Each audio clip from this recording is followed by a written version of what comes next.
Summary of the interpretation of Surah An-Nisa, verse 14.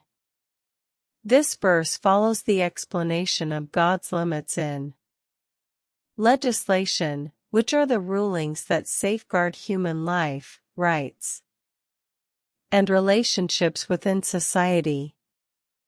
God clarifies that these limits are not merely formal commands, but rather a comprehensive system of protection for the well-being of both the individual and society.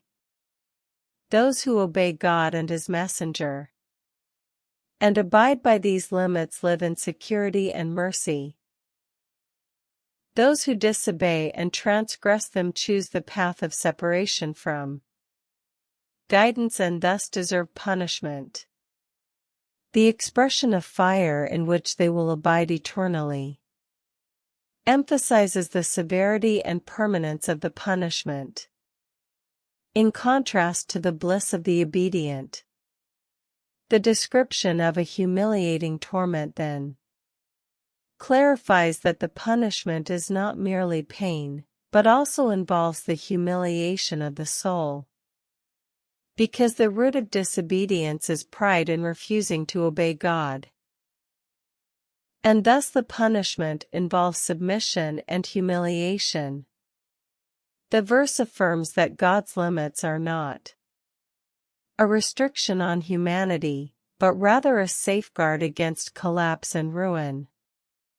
Summary of the interpretation of Surah An-Nisa, verse 15.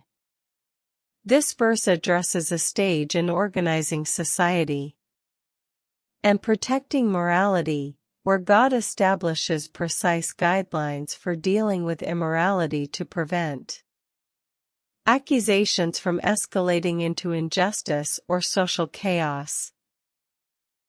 First, clear testimony from 4 upright witnesses is required.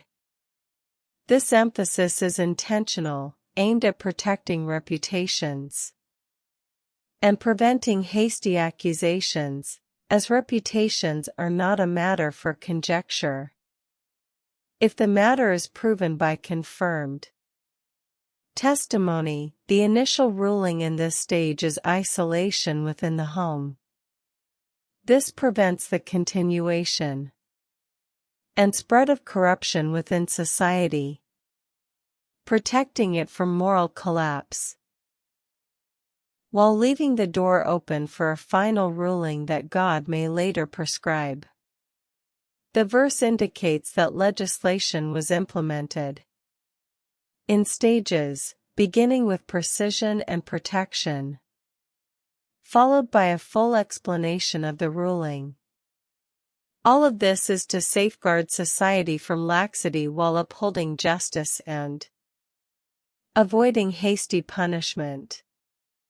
The overall meaning is that Islam does not address wrongdoing haphazardly, but rather with a precise methodology that combines protecting reputations, preventing injustice, and gradually reforming society.